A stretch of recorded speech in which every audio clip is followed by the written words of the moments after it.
கிருஷ்ண அவதாரத்துக்கு முந்தைய அவதாரத்தில் ஆனந்தன் ராமனின் தம்பி லட்சுமணனாக பிறந்து சேவை செய்தார். அதற்கு நன்றி சொல்லும் வகையில் இப்பிறவியில் தனது அண்ணனாக அனந்தனை அனுப்ப முடிவெடுத்தாராம் பரமாத்மா. இவரே பலராமர் எனப்பட்டார். கிருஷ்ணரிடம் பல மாய சக்திகள் உண்டு என்றும் அதில் ஒரு சக்தியை அனந்தனாகிய பலராமன் என்றும் அதிதீவிர கிருஷ்ண பக்தர் சொல்வார்கள். அதாவது இறைவனை யாராலும் தாங்க முடியாது, அவரே தன்னை தாங்க முடியும். எனவே கிருஷ்ணரே அனந்தனாகிய பாம்பு வடிவில் இருந்தார் என்றும் சொல்வதுண்டு. இதே கிருஷ்ணருக்குள் இன்னொரு பெண் சத்தியம் அடங்கி கிடந்தது. அவளுக்கு யோகமாய என பெயர். அவளை கிருஷ்ணர் வனவனத்தார். மாயா, நீ பூலோகம் செல். மதுராபுரி சிறையிலேயே தேவையும் வாசுதேவனும் சிறைப்பட்டு கிடக்கின்றன. அவர்களின் வயிற்றில் நான் அவதரிக்க போகிறேன். அதற்கு முன்னதாக எனது மற்றொரு சக்தியான ஆனந்தன் தேவையின் வயிற்றுக்கு போய்விட்டான்.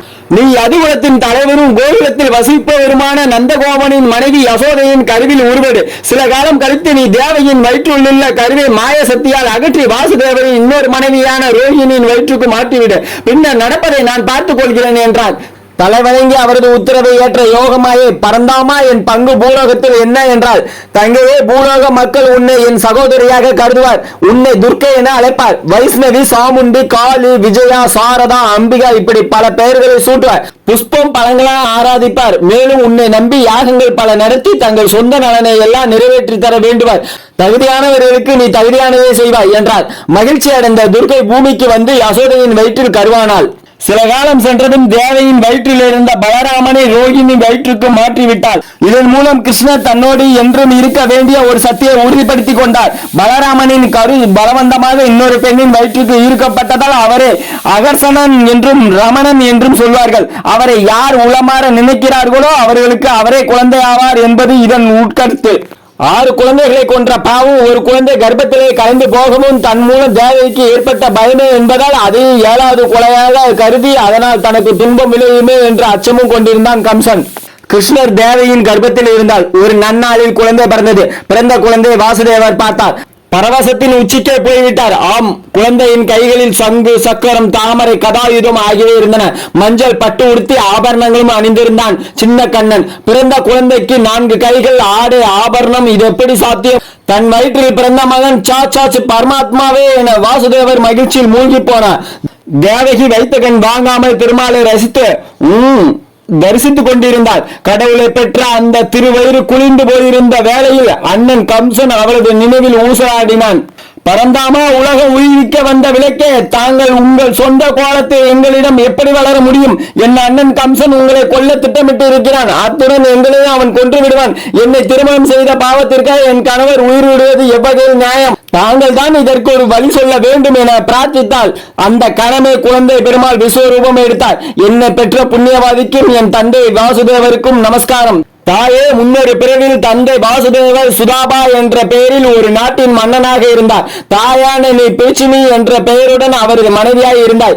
அப்போது இந்த பூ உலகில் மக்கள் தொகை குறைந்தது. இதனால் கலவரமடைந்த பிரம்மன் உன்னை அணுகி மக்கள் தொகையை அதிகரிக்க உதவ வேண்டும் என்றான். ஆனால் நீயும் சுதாபாவும் 5 புலன்களையும் அடக்கி விரதம் ஒன்றை அனுஷ்டித்துக் கொண்டிருந்தீர்கள். இதனால் பிரம்மாவுக்கு நீங்கள் கட்டுப்படவில்லை. கோபமடைந்த பிரம்மன் புயலை உருவாக்கி தவத்தை கெடுக்க முயன்றான். ஆயினும் உங்களை இயற்கை கூட ஒன்றும் செய்ய முடியவில்லை. ஏனெனில் உங்கள் இதயம் பரிசுத்தமாய் இருந்தது. பரிசுத்தமான மனம் எங்கே உள்ளதோ அங்கே இயற்கை பாதிப்பை ஏற்படுத்தாது.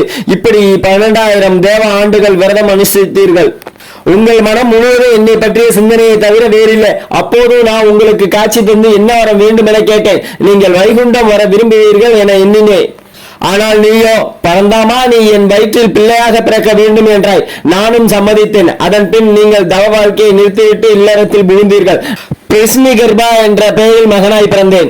அடுத்த பிறவில் நீங்கள் காஷ்யப்பர் அதிதி என்ற தம்பதியராய் பிறந்தீர்கள். அந்த பிறவில் நான் உபேந்திரன் என்ற பெயரில் உங்களுக்கு பிறந்தேன். இப்போது கிருஷ்ணன் என்ற பெயரில் பிறந்திருக்கிறேன். நீங்கள் வைகுண்டம் வந்துவிட வேண்டியதுதான். பல பிறவிகளும் என்னை அன்புடன் மகனாய் வளர்த்த உங்களுக்கு நான் மிகவும் கடமைப்பட்டுள்ளேன். கம்சனிடமிருந்து உங்களை காப்பது என் கடமை. நீங்கள் உடனே என்னை கோகுலத்துக்கு எடுத்துச் செல்லுங்கள். அங்கே வாசுதேவரின் நண்பர் நந்தகோபனுக்கு பிறந்துள்ள பெண் குழந்தையை இங்கே கொண்டு வந்து விடுங்கள். என்னை நந்தகோபனின் மனைவி யசோதையிடம் கொடுத்து வளர்க்க சொல்லுங்கள். மற்றதை நான் பார்த்துக் கொள்கிறேன் என்று சொல்லிவிட்டு சாதாரண குழந்தையா உருமாறிவிட்டார். பின்னர் ஒரு குழந்தை பிறந்துள்ள நினைவும் தன்னை கோகுலத்துக்கு கொண்டு போக சொன்னதையும் தவிர மற்ற எல்லாவற்றையும் தன் தாய் தந்தைக்கு மறக்க செய்து விட்டார் ஸ்ரீகிருஷ்ணர். கனவில் இருந்து விழுத்தவர் போன்ற வாசுதேவர் குழந்தையை எடுத்து போகும் ஏற்பாடை செய்தார். அவர் குழந்தையை தொட்டாரோ இல்லையோ கையில் இருந்த விலங்குகள் கலந்து விட்டன. சிறை கதைகள் தானாக திறந்தன. காவலர்களோ மயக்கம் வந்தது போன்ற தூக்கத்தில் கிடந்தன. அங்கு கிடந்த ஒரு பழைய கூடையில் தன் அங்கவஸ்திரத்தை விரித்தார். குழந்தை அதற்குள் வைத்தார். பெண் குழந்தை பெற்றிருந்த யசோதை மயக்கத்தில் இருந்து எழவில்லை. அவளுக்கு தனது குழந்தை பிறந்து விட்டது என்ற உணர்வு இருந்ததை தவிர என்ன குழந்தை பிறந்தது என்று பார்ப்பதற்குள் மயக்கமாகிவிட்டார்.